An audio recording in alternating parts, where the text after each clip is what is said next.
गांधी जी की अगली विचारधारा में हम लोग देखेंगे गांधी जी का अधिकार और कर्तव्य, राइट्स एंड ड्यूटीज के बारे में गांधी जी का क्या मानना है। उसके पहले कुछ और भी थिंकर्स हम लोग देखते हैं। कुछ एंशिएंट थिंकर जैसे कि प्लेटो और हीगल ये कहते हैं कि व्यक्ति को अपने आप को पूर्ण रूपेण राज्य के अधीन कर देना चाहिए। A person should submit him और herself totally under the state and in such a condition there is no meaning of rights। एक व्यक्ति को राज्य के अधीन अपने आप को सौंप देना चाहिए। अब जब कोई व्यक्ति अपने आप को राज्य के अधीन सौंप देगा तो फिर वहां अधिकारों का प्रश्न ही नहीं उठता। फिर राज्य आपको जो दे रहा है जो नहीं दे रहा है वो आपके ऊपर एक मर्सी है, आपका हक नहीं है, आपका राइट नहीं है। ठीक है। और राइट का मतलब होता है एक जस्टिफाइड क्लेम जो आप सोसाइटी में करते हैं। तो ये जस्टिफाइड क्लेम कब आएगा? जब राज्य आपको इसकी इजाजत देगी। तो प्लेटो और हीगल का सिद्धांत ये है कि व्यक्ति को पूर्ण रूप में अपने आप को राज्य के अधीन कर देना चाहिए, राज्य से जो कुछ मिल रहा है उसी में खुश रहना चाहिए। अब जब ऐसी स्थिति हो जाती है तो वहां पर अधिकार का कोई महत्व ही नहीं रह जाता। ठीक है। लिबरल्स उदारवादियों का कहना है कि वे पॉलिटिकल राइट को महत्व देते हैं। राइट में भी कई प्रकार के राइट होते हैं। ओवरऑल जो लिबरल्स होते हैं वो राइट्स को ज्यादा महत्व देते हैं और राइट्स में भी सबसे ज्यादा पॉलिटिकल राइट्स, राजनीतिक अधिकारों को सबसे ज्यादा बल देते हैं। और लिबरल आइडियोलॉजी हम लोग पहले भी पढ़ चुके हैं, उदारवादी जो विचारधारा है। कम्युनिस्ट जो साम्यवादी विचारधारा है या सोशलिस्ट विचारधारा है उसमें इकोनॉमिक राइट्स को ज्यादा महत्व दिया जाता है। ठीक है। और इसके अलावा ड्यूटीज को भी महत्व दिया जाता है, लेकिन among the rights economic rights को ज्यादा महत्व दिया जाता है और बाकी फिर ड्यूटीज को महत्व दिया जाता है। ग्रीन गांधी लास्की ये तीन थिंकर्स हैं जिनका ये कहना है कि ना तो ड्यूटी बड़ा है और ना ही राइट्स बड़ा है, बल्कि ड्यूटी और राइट्स का एक बेहतर तालमेल होना चाहिए। अगर ड्यूटी है तो राइट्स है, राइट्स है तो ड्यूटी है। ठीक है। जैसे ज्यादातर जो लिबरल कंट्रीज होते हैं वहां राइट्स की बात ज्यादा होती है और जो कम्युनिस्ट कंट्रीज होते हैं वहां पर ड्यूटीज की बात ज्यादा होती है। ठीक है। लेकिन ग्रीन लास्की और गांधी जी ये कहते हैं कि जो अधिकार और कर्तव्य है ये दोनों एक दूसरे के संपूरक हैं। They are complementary to each other, one is meaningless without the other. ठीक है। हाउएवर हालांकि गांधी जी इसमें कुछ अपनी नई बात जोड़ते हैं। गांधी जी कहते हैं Gandhi gives priority to duties. Gandhi ji कहते हैं कर्तव्य ज्यादा महत्वपूर्ण है, कर्तव्य पहले है और ड्यूटी बाद में। उन्होंने एक स्टेटमेंट दिया है, according to him duties are rights in embryonic form. कर्तव्य के अंदर ही अधिकार छुपा हुआ है, लेकिन हर कर्तव्य के अंदर अधिकार एक भ्रूण अवस्था में है, एम्ब्रायोनिक फॉर्म में, भ्रूण अवस्था में है। अभी वो पूर्ण रूपेण बालक भी नहीं बना है। ठीक है। तो एम्ब्रायोनिक फॉर्म में होता है। तो आप ये मत मानिए कि अगर हमसे केवल ड्यूटी की आशा की जा रही है तो हमें तो राइट मिलेगा ही नहीं। गांधी जी कहते हैं ड्यूटी तो करो, राइट तो अपने आप मिलेगा। जैसे अभी हमारा कार्य है कि हम अपना जो सिलेबस है उसके अकॉर्डिंग अपनी तैयारी करना, ये हमारी ड्यूटी है। जब आप ड्यूटी करके परीक्षा पास कर जाओगे और लवासना से आपकी ट्रेनिंग हो जाएगी, उसके बाद आप कहीं डिस्ट्रिक्ट कलेक्टर बन जाओगे कहीं का, तो राइट तो आपको अपने आप मिल जाएगी। तो ये राइट किसके बाद आया? आपने ड्यूटी किया, इसके बाद राइट आया। ठीक है। तो लिबरल कंट्री कहते हैं नहीं पहले राइट, ड्यूटी की कोई बात मत करो। कम्युनिस्ट कंट्री कहते हैं नहीं ड्यूटीज, राइट्स की बात मत करो। गांधी जी कहते हैं ये दोनों जरूरी है, लेकिन उनमें से ज्यादा जरूरी क्या है? वो है ड्यूटीज। इसलिए गांधी जी राइट्स और ह्यूमन राइट्स इत्यादि चीजों को कम तवज्जो देते हैं और ड्यूटीज, गांधी जी का तो ये मानना था कि अंतरराष्ट्रीय स्तर पर जब ह्यूमन राइट्स के लिस्ट बनाए जा रहे थे कि कौन कौन से राइट्स ह्यूमन राइट्स होने चाहिए, तो United nation high commissioner for human rights ने चिट्ठी लिखी थी गांधी जी को कि आप भी कुछ सुझाव दीजिए कौन कौन से राइट्स ह्यूमन राइट्स होने चाहिए। गांधी जी ने एक लाइन में लिख के भेज दिया था, I don't believe in human right, I believe in human duties. तो गांधी जी ड्यूटीज को ज्यादा महत्व देते थे और वो मानते थे कि अंतरराष्ट्रीय स्तर पर भी मानव अधिकार की जगह मानव कर्तव्य के लिए कोई इंस्टीट्यूशन बने और उसके लिए कोई एक ड्राफ्ट बने। ठीक है। कोई कोड बने, कोई नियम बने। खैर, तो ये राइट्स और ड्यूटी की जो गांधी जी की मानना था वो हमने यहां पर समझ लिया। सर्वोदय, सर्वोदय का क्या मतलब है? इसके पहले मैं आपको 2-3 बार बता चुका हूं, एक बार और बताता हूं। गांधी जी की सर्वोदय का विचार जॉन रस्किन की किताब अनटू द लास्ट नामक किताब गांधी जी ने पढ़ी थी। उसी का हिंदी में गांधी ने ट्रांसलेशन किया तो बनता सर्वोदय। अनटू द लास्ट माने किसी पंक्ति में, किसी कतार में आखिरी आदमी, आखिरी उस लाइन में जो आदमी खड़ा है उस आदमी तक सरकार की सेवाओं का, रिसोर्सेस का, वेलफेयर का, इक्वालिटी का, जस्टिस का, जितनी चीजें हैं उस आखिरी की कतार में खड़े हुए उस आखिरी व्यक्ति तक चीजों का पहुंचना, जस्टिस का, राइट्स का, ड्यूटीज का, हर एक चीज का। और पहले व्यक्ति को जितनी आसानी से वो चीज मिली, आखिरी में खड़े हुए व्यक्ति को भी उतनी ही आसानी से अगर वो चीज मिल रही है, पंक्ति में खड़े हुए हर एक आदमी को मिल रहा है शुरू से लेकर आखिरी तक, तो गांधी जी इस सिद्धांत को सर्वोदय कहते हैं। तो सर्वोदय का मतलब क्या है? यूनिवर्सल अपलिफ्टमेंट, सबका उदय, सबका बेहतरी, अपलिफ्टमेंट, ठीक है? तो यूनिवर्सल, केवल हिंदू का, केवल मुसलमान का, केवल भारत का या केवल अमेरिका का या केवल ब्रिटेन का नहीं, पूरी दुनिया में जितने लोग हैं उन सबका उदय होना चाहिए, उन सबकी बेहतरी होनी चाहिए, उन सबकी कल्याण होना चाहिए, उसी वही है सर्वोदय, सबका उदय, सबका भला, सबकी बेहतरी, ठीक है? तो ये वाली फीलिंग ऑलरेडी गांधी जी बहुत पहले से मानते थे, और हमारे यहाँ लिखा हुआ है सर्वे भवन्तु सुखिनः सर्वे सन्तु निरामया सर्वे भद्राणि पश्यन्ति मा कश्चित् दुःखभाग् भवेत्, ठीक है? सब अच्छा रहे, सब निरोगी रहे, किसी को किसी प्रकार का दुख ना हो, ये तमाम फीलिंग ही सर्वोदय के अंदर समाई हुई है, या उन पुरानी फीलिंग्स को गांधी जी ने नया नाम दिया सर्वोदय, ठीक है? वसुधैव कुटुंबकम, तो ये भारतीय संस्कृति का एक अंग है, ठीक है? हम जिए, दूसरों को भी जीने दें, ठीक है? और जैनिज्म में भी कहा गया जियो जीने दो, ठीक है? तो ये तमाम चीजें हिंदुइज्म से, जैनिज्म से या इंडियन कल्चर से मिलती जुलती धारणाएं हैं। तो सर्वोदय का मतलब है सबका उदय, सबका कल्याण। Gandhian vision of socialism, Sarvodaya वास्तव में गांधी जी का अपना एक समाजवाद का धारणा है। गांधी जी तो वैसे उदारवादी, अराजकतावादी थे, एनार्किस्ट थे, समाजवादी नहीं थे, लेकिन जिन्होंने समाजवाद का विचार नहीं दिया, इसका यह मतलब नहीं कि वो समाजवादी नहीं है। अगर उनके कर्म ऐसे हैं, अगर उनके विचार ऐसे हैं, तो वो समाजवादी माने जाते हैं। तो गांधी जी ने समाजवाद का कोई विचार नहीं दिया, लेकिन उनके सारे विचार समाजवाद से मिलते जुलते। समाजवाद का मतलब क्या है? सबका भला, सबका कल्याण, समाज का भला, ठीक है? व्यक्ति से पहले समाज आता है, और जो है कोई किसी का शोषण ना करे, राज्य की प्रकृति शोषणकारी ना हो, ठीक है? सब अपनी आंतरिक बुद्धि और विवेक से काम करें, ये समाजवाद कहलाता है, ठीक है? तो ये गांधी जी का एक विजन है, जिसको हम कहते हैं Gandhian vision of socialism is known as Sarvodaya, based upon following assumptions. Gandhi ji का ये जो सर्वोदय की विचारधारा है, जिसको हम गांधीवादी समाजवाद भी कह सकते हैं, उसमें वो कुछ निम्नलिखित धारणाओं पर आधारित है। जैसे पहला, good of an individual and good of a society is complementary. देखिए, एक बात आपको ध्यान में रखना है, दुनिया में समाजवाद, दुनिया में उदारवाद और समाजवाद के बाद तीसरी बड़ी महत्वपूर्ण जो आइडियोलॉजी है वो गांधीज्म मानी जाती है, ठीक है? सबसे पहले दुनिया में कोई आइडियोलॉजी है लिबरलिज्म है, उसके काउंटर में आया सोशलिज्म, और इन दोनों को बैलेंस करने के लिए आया गांधीज्म।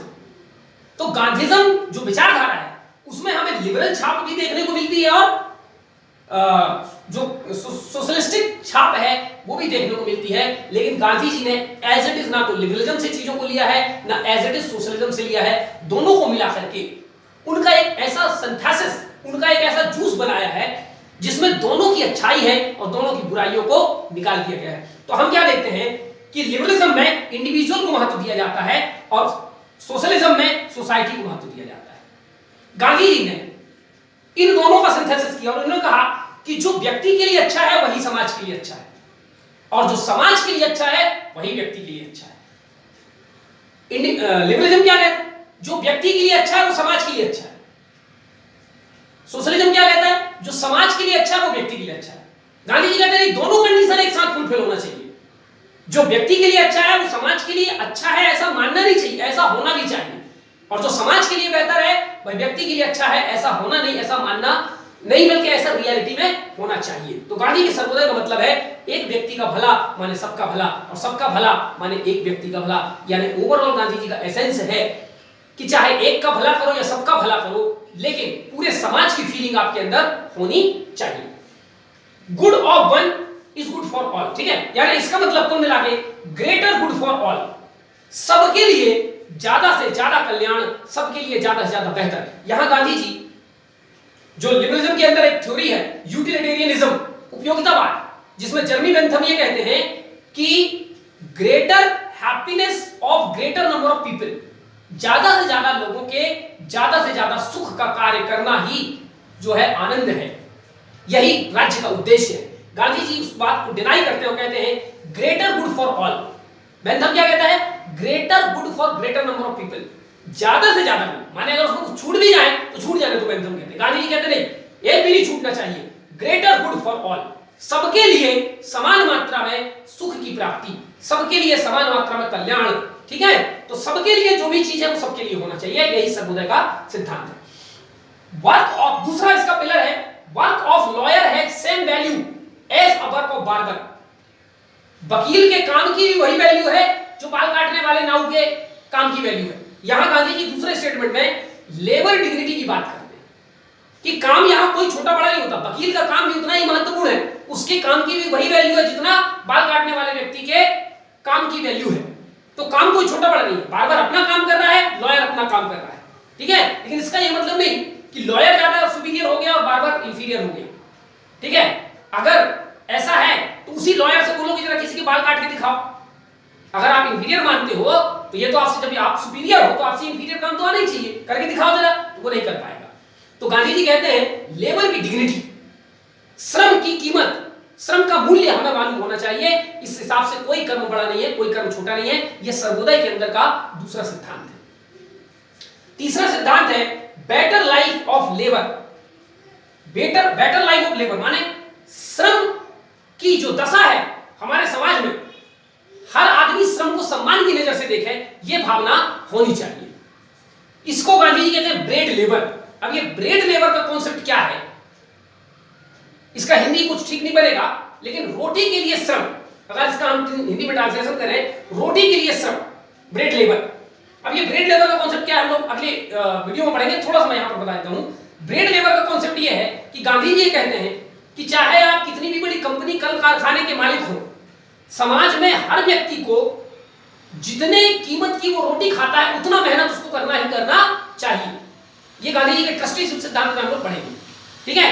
तो अगर आज के परिदृश्य में हम देखें कि अंबानी है, तो गांधी जी कहते हैं अंबानी एक बहुत बड़े मल्टीनेशनल कंपनी का मालिक है, वो होगा अपने लिए मालिक, लेकिन जितनी कीमत का रोटी वो खाता है कम से कम उतने का श्रम उसको भी करना चाहिए। श्रम केवल उसके अंदर काम करने वाले मजदूरों को नहीं करना चाहिए, मालिक को भी उतना श्रम करना चाहिए जितनी उसके रोटी के लिए आवश्यक है। ऐसा करने से हर व्यक्ति अपनी श्रम की कमाई खाएगा और श्रम की कीमत उसको मालूम होगी, और तभी श्रम की डिग्निटी और वैल्यू और इंपॉर्टेंस एस्टैब्लिश होगा। इस कॉन्सेप्ट को ब्रेड लेबर कहते हैं। तो कुल मिलाकर के गांधी जी समाज में श्रम के महत्व को सभी को परिचित करवाना चाहते हैं। आज बहुत सारे लोग ऐसे हैं जो श्रम की कीमत नहीं जानते, इसलिए वो अलग अलग चीजों को, किसी एक प्रोफेशन को इंफीरियर और किसी को सुपीरियर मानते हैं। True Swaraj is not possible without it. Without it माने विदाउट सर्वोदय। सर्वोदय की भावना अगर नहीं है आपके अंदर, तो एक वास्तव में जो स्वराज की कल्पना गांधी जी ने इसके पहले की है उसकी स्थापना नहीं हो सकती। A true Sarvodaya society would be a stateless democracy. Gandhi ji कहते हैं कि मेरी जो परम इच्छा है वो यही है कि एक ऐसा सर्वोदय समाज बने जिसमें क्या हो, स्टेट ना हो, डेमोक्रेसी हो, स्टेट ना हो। ऐसी स्थिति को गांधी जी बोलते हैं इनलाइटेंड एनार्की, प्रबुद्ध अराजकता या प्रबोधनकारी अराजकता। प्रबोधनकारी अराजकता माने एक ऐसी सामाजिक व्यवस्था होगी जिसमें हर व्यक्ति अपने सेल्फ गाइडेड होगा, अपनी बुद्धि से, अपने सत्य से, अपने अहिंसा के सिद्धांत से, गांधी जी के सत्याग्रह के सिद्धांत से गाइड होगा। उसके ऊपर कोई नियम कानून की व्यवस्था नहीं होगी, हर व्यक्ति अपना राजा खुद होगा। अराजकता का मतलब कोई राज नहीं होगा। जब राज नहीं होगा, कोई नियम कानून नहीं होगा, हर व्यक्ति अपने विचार, अपनी बुद्धि, अपनी प्रेरणा से प्रेरित होकर के काम करेगा और समाज में सारी अनाचार, सारी बुराइयां दूर हो जाएंगी, ऐसा गांधी जी का मानना है। ठीक है, ठीक। सेल्फ गवर्निंग विलेजेस, जो शासन की इकाई होगी, राज्य तो होगा नहीं, शासन की इकाई होगी, शासन की इकाई होगी गांव, गांधी जी कहते हैं, और वो सेल्फ गवर्निंग होंगी। उनको सारे अपने एग्जीक्यूटिव, लेजिस्लेचर, जुडिशरी सारे काम करने की शक्ति इनके पास होगी। लिमिटेशन ऑफ पॉइंट्स, समाज में जो लोग होंगे अपनी आवश्यकताओं को कम से कम करने का प्रयास करेंगे। डेवलपमेंट ऑफ कैपेसिटी, अपनी अपनी क्षमताओं का विकास करेंगे इत्यादि। ये तमाम विशेषताएं सर्वोदय में पाई जाएंगी। सर्वोदय के सिद्धांत को गांधी जी के बाद उनके शिष्यों ने आगे बढ़ाया और विनोबा भावे, जिन्होंने भूदान आंदोलन और ग्रामदान आंदोलन, ऐसे कई आंदोलन चलाए थे, विनोबा भावे भी हम लोग आगे चल करके पढ़ेंगे। दूसरे नंबर पर जयप्रकाश नारायण और तीसरे नंबर पर दादा धर्माधिकारी, ये कुछ गांधी जी के सर्वोदय सिद्धांत के फॉलो करने वाले व्यक्ति थे। सोशलिज्म, समाजवाद के बारे में गांधी जी क्या कहते हैं? तो मैं ऑलरेडी पहले बता चुका हूं कि अगर आइडियोलॉजी के हिसाब से बात करेंगे तो गांधीज्म कोई आइडियोलॉजी नहीं है। वास्तव में गांधी खुद किसी आइडियोलॉजी को फॉलो करते थे, वो आइडियोलॉजी थी एनार्किज्म। तो गांधी जी सोशलिस्टिक नहीं थे, लेकिन बहुत सारे थिंकर कहते हैं कि उनके विचार में समाजवाद कूट कूट के भरा पड़ा है, इसलिए गांधी जी सच्चे अर्थों में समाजवाद थे। कुछ लोग कहते हैं Gandhi was a non violent true socialist. Socialism में क्या है, खास करके सोशलिज्म का जो कम्युनिज्म वाला पार्ट है उसमें हिंसा की बात कही गई है, उसमें मजदूरों की तानाशाही की बात की गई है, पूंजीवादियों से खड़ा करने की बात की गई है। गांधी इन सब चीजों को शामिल नहीं करते और गांधी कहते हैं मैं समाजवादी हूं लेकिन मैं अहिंसक समाजवादी हूं।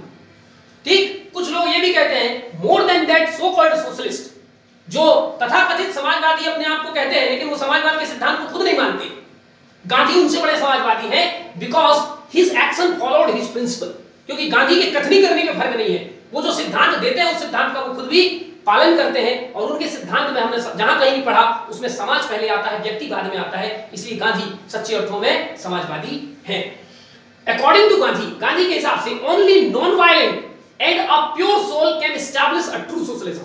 गांधी जी का मानना है कि समाजवाद जैसी कोई चीज यदि होती है तो उसकी स्थापना अहिंसा और एक सत्य और पवित्र हृदय वाला व्यक्ति ही समाजवाद की स्थापना कर सकता है। हिंसा के माध्यम से, घृणा के माध्यम से, लड़ाई के माध्यम से हम समाजवाद की स्थापना नहीं कर सकते और यदि किसी प्रकार कर भी लिया जाए तो समाजवाद का भविष्य कितना सुरक्षित है ये कहा नहीं जा सकता। और बाद में जो गांधी जी की भविष्यवाणी है एक तरीके से, रूस में क्या हो रहा है, चीन में क्या हो रहा है, क्यूबा में, वियतनाम में, जहां जहां समाजवाद था वहां आज क्या हो रहा है सबको जो है मालूम है।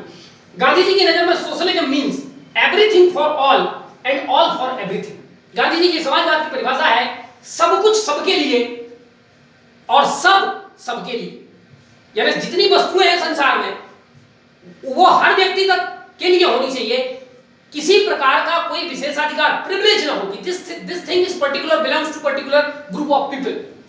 तो सब चीजें सबके लिए होनी चाहिए, ठीक है, ये गांधी जी का सिद्धांत है, यही समाजवाद का सिद्धांत है, ठीक है। और आगे जब हम पूरा चैप्टर कंप्लीट कर लेंगे गांधी जी का तो हम आखिरी में गांधी और मार्क्स की तुलना करेंगे कि कहां-कहां गांधी और मार्क्स समान है और कहां-कहां असमान है, तो और ज्यादा क्लियरिटी आएगी। अभी थोड़ी सी हमने, मान लीजिए कभी परीक्षा में आ जाए कि क्या गांधी समाजवादी थे या नहीं, तो आप ये दो चार बातें लिख के कहेंगे कि हां समाजवादी थे, लेकिन उन्होंने कार्ल मार्क्स या समाजवाद जैसे सिद्धांत तो नहीं दिए, लेकिन उनके विचारधाराओं में एक सच्ची समाजवाद का दर्शन होता है, ठीक है। सर्वोदय क्या है, सबका भला। स्वराज क्या है, आत्मा की आजादी। गांधी जी भी वही करते थे जो समाजवादी करते थे। पूंजीवादियों का अंत गांधी जी नहीं चाहते थे, लेकिन पूंजीवादियों का हृदय परिवर्तन करना चाहते थे, ठीक है। तो ऐसी तमाम विशेषताएं आप पीछे पढ़ चुके हैं, उनको आप ध्यान में रखेंगे और आप सिद्ध कर देंगे कि गांधी जी एक समाजवादी थे, ठीक है। साम्यवादी नहीं थे, समाजवादी थे, कम्युनिस्ट नहीं थे। कम्युनिस्ट में तो जबरदस्त हिंसा की बात कही गई, ठीक है। अनटचबिलिटी, छुआछूत के बारे में गांधी जी का क्या दृष्टिकोण है। गांधी जी इस छुआछूत को एक बहुत ही घिनौनी परंपरा और एक सामाजिक बुराई मानते थे और इसको खत्म करने के लिए, इसको समाप्त करने के लिए गांधी जी ने अनेक प्रकार की शुरुआत की। देखते हैं पहले गांधी जी की परिभाषा समझते हैं कि अनटचबिलिटी की गांधी जी ने क्या परिभाषा दी है। It means pollution by the touch of certain person by reason of their birth in a particular state और फैमिली। गांधी जी कहते हैं किसी विशेष स्थिति या किसी विशेष परिवार में जन्म लिया हुआ व्यक्ति सामाजिक मान्यताओं के कारण यदि किसी व्यक्ति को छू दे तो उस दूसरे व्यक्ति के अंदर एक पॉल्यूशन जैसा कुछ आ जाता है। इसी भावना को छुआछूत कहते हैं, अछूतपन कहते हैं, अस्पृश्यता टेक्निकली शब्द में कहते हैं, ठीक है। तो गांधी जी के हिसाब से ये देयर बर्थ, ये उनके जन्म के कारण, क्योंकि उनका जन्म किसी ऐसी स्थिति या किसी ऐसे परिवार में हुआ जिसे सदियों से अछूत माना जाता रहा है, इसलिए वो व्यक्ति भी बाय बर्थ क्या हो गया, अछूत हो गया। It is not part of Hinduism. Gandhi ji कहते हैं हिंदुइज्म का पार्ट कहीं नहीं है। गांधी जी ने वेदों में, उपनिषदों में, आरण्यकों में, संहिताओं में कई जगह से उदाहरण दिया और सिद्ध किया कि अछूत की भावना कहीं पर भी हिंदुइज्म में नहीं है। But a plague that has injured Hinduism, बल्कि ये जो एक बीमारी है, प्लेग की बीमारी है, जिसने हिंदुइज्म को भी लहूलुहान कर दिया है, इंजर्ड कर दिया है। तो हिंदुइज्म का पार्ट कभी भी जो अनटचबिलिटी है वो नहीं रहा है, ऐसा गांधी जी का मानना है। None can be born untouchable, as all are the sparks of one and the same fire. Gandhi ji कहते कोई अछूत पैदा हो ही नहीं सकता, क्योंकि हम सब एक ही अग्नि के अलग अलग स्पार्क हैं। हम सबकी उत्पत्ति एक ही तरीके से, एक ही जगह से हुई है। हम सबके अंदर एक ही आत्मा विद्यमान है। तो अगर एक व्यक्ति अछूत है तो सब व्यक्ति अछूत है। इसलिए गांधी कहते हैं कोई अछूत बनकर के पैदा नहीं होता। हाँ, ये अलग बात है कि कुछ लोग जो शूद्र वर्ण से उस समय बिलोंग करते थे, उनका लाइफ स्टाइल, उनका रहन सहन ऐसा था कि वो गंदे तरीके से रहते थे और लोगों को उनको छूने का, उनके पास जाने का मन नहीं करता था। इसलिए गांधी जी ने अपना मूवमेंट चलाया अनटचेबिलिटी को खत्म करने के लिए, तो उन्होंने दो काम किया। एक तरफ जो लोग अछूत नहीं थे उनकी विचारधारा को बदला और कहा कि देखो कोई अछूत पैदा नहीं होता, ये हिंदुइज्म का पार्ट नहीं है, इस्लाम का पार्ट नहीं है, किसी धर्म का पार्ट नहीं है।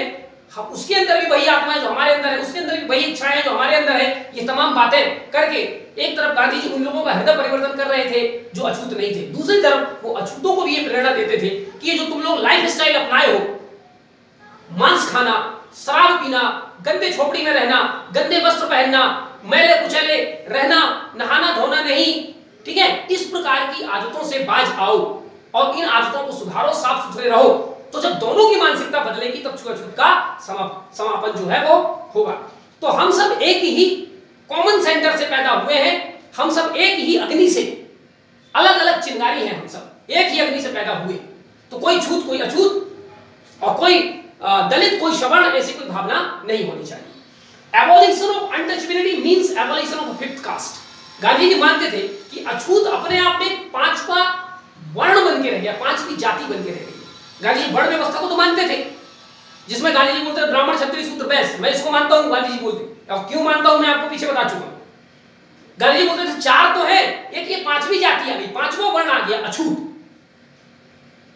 और ये बहुत घातक है। इसलिए गांधी जी बोलते थे कि अनटचेबिलिटी को खत्म करने का मतलब है इस पांचवी जो अननेसेसरी जात आ गई है, इस जाति को, इस वर्ण सिस्टम को खत्म करना होगा। ही नेम्ड देम हरिजन। जो अछूत कहे जाते थे, गांधी जी ने उनको क्या नाम दिया? हरिजन। हरिजन माने, हरि माने गॉड और जन माने people, children of God. Gandhi ji ने कहा कि सच्चे अर्थों में यही ईश्वर की संतान है, हम सब भी हैं, लेकिन ये क्योंकि दिन रात ये सेवा का कार्य करते हैं। जितने दलित सूत्र हैं ये क्या करते हैं? नाली साफ करते हैं, शौचालय साफ करते हैं, ठीक है, ऐसे कार्य करते हैं, सैनिटेशन से रिलेटेड, हाइजीन से रिलेटेड काम ये लोग करते हैं। तो सच्ची सेवा यही कर रहे हैं गांधी जी के हिसाब से। इसलिए ईश्वर के सबसे बड़े भक्त और सबसे बड़े पुत्र यही है। तो ये एक जो अछूत लोग हैं उनके प्रति एक सेंस ऑफ एटीट्यूड दूसरे लोगों का बदलने के लिए गांधी जी उनको हरिजन नाम दिया, और आगे चल करके उन्होंने इसी नाम से एक पत्रिका निकाली जिसका नाम रखा गया था हरिजन पत्रिका, जिसमें गांधी जी ने जो ये अस्पृश्यता नामक एक सामाजिक बुराई जिसको दूर करने के लिए अपने विचार दिए, लोगों को आंदोलित किया, सरकार से कई बार प्रार्थनाएं की, ठीक है, ये तमाम प्रयास गांधी जी करते रहे। And told that removal of untouchability is bigger problem than that of attaining independence. Gandhi ji कहते हैं इंडिपेंडेंस प्राप्त करना आसान है, लेकिन इस छुआछूत की बीमारी को दूर करना ये ज्यादा कठिन है। लेकिन जब तक हम छुआछूत को समाप्त नहीं कर देंगे, जब तक इस अनटचेबिलिटी नामक सोशल लेवल्स का खत्म नहीं कर देंगे, तब तक हम वास्तविक अर्थों में सच्ची स्वतंत्रता, सच्ची आजादी हम प्राप्त कर भी नहीं सकते। इसलिए गांधी जी ने अछूतों को भी राष्ट्रीय आंदोलन में पार्टिसिपेट करने के लिए कहा, और फिर बाद में ये अछूत लोग पार्टिसिपेट किए और अनेक प्रकार के आंदोलनों में, इनके पार्टिसिपेशन से गांधी जी के आंदोलनों में सफलता भी मिली। Hence launched anti-untouchability movement। अतः गांधी जी ने अस्पृश्यता मिटाने के लिए एक आंदोलन चलाया। कंस्ट्रक्टिव प्रोग्राम्स, रचनात्मक कार्यक्रम चलाया। रचनात्मक कार्यक्रम क्या है? कांग्रेस के और गांधी जी के जितने सत्याग्रही हैं वो सब लोग गांव-गांव जाएंगे, इन अछूतों के घर जाकर के सफाई करेंगे, इन अछूतों की नालियां साफ करेंगे, इनके यहाँ के शौचालय साफ करेंगे, इनके यहाँ जो ऊटपटांग चीजें फैली हुई उनको दूर करेंगे और इनको अच्छा रहना सहना कैसे है ये सिखाएंगे। ये कंस्ट्रक्टिव प्रोग्राम है, यानी अनटचेबिलिटी को दूर करने की परंपरा गांधी और उसके अनुयायियों द्वारा ही दूर की जाए। उनके घर जाकर उनके यहाँ खाना खाना, उनके यहाँ पानी पीना, उनके साथ उठना बैठना, ठीक है, इससे क्या होगा? समाज में एक एटीट्यूड बदलेगा। ठीक, इसके अलावा हरिजन जर्नल एक पत्रिका निकाली थी हरिजन, ठीक, हरिजन सेवक संघ एक ऑर्गेनाइजेशन गांधी जी ने, जिसमें दुनिया भर से फंड आते थे, मतलब बहुत जगह से फंड आते थे, उस फंड का उपयोग और उसमें जो वॉलंटियर शामिल होते थे उनके माध्यम से गांधी जी अनटचेबिलिटी के अपने कैंपेन को पूरा करते थे। पूना पैक्ट, अंबेडकर और गांधी जी के बीच में 1932 में पूना पैक्ट हुआ था, वो भी हरिजन के लिए, हरिजन को कल्याण के लिए। तो गांधी जी ने कई कदम उठाए। गांधी जी का एक स्टेटमेंट है, if untouchability lived, Hinduism and with it India would die. Gandhi का मानना था कि अगर ये अछूतपन, अस्पृश्यता की बीमारी हमारे देश में कंटिन्यू रही तो हिंदुइज्म तो छोड़ो, एक दिन भारत अपने आप नष्ट हो जाएगा, क्योंकि ऊंच नीच की भावना हम लड़ते रहेंगे, विरोधियों से कैसे लड़ेंगे, देश को महान कैसे बनाएंगे। ठीक है। Promoted inter marriage, inter dining, मंदिर प्रवेश एक्सेट्रा। दलितों के उद्धार के लिए, अस्पृश्य ये जो अछूत लोग हैं इनके उद्धार के लिए गांधी जी ने इंटर मैरिज माने एक जात का दूसरे जात से विवाह करवाना प्रारंभ किया। यहां तक कि उन्होंने खुद एक जो अछूत बालक है उसको गोद लिया था, उसको अपने बेटे की तरह पाला, और बाद में उसकी शादी एक श्रवण ऊंची जाति के लोग से की लड़की के साथ में करवाया। ठीक है, एक सोशल मैसेज देने के लिए कि जात पात का बंधन तोड़ो। ठीक है। इंटर डाइनिंग, सामूहिक भोज करवाते थे, इधर हिंदू बैठा है, इधर मतलब इधर सवर्ण बैठा है, इधर दलित बैठा है, इधर अछूत बैठा। ठीक है, तो मिलजुल करके खाना खाते थे, इससे छुआछूत की भावना दूर होगी।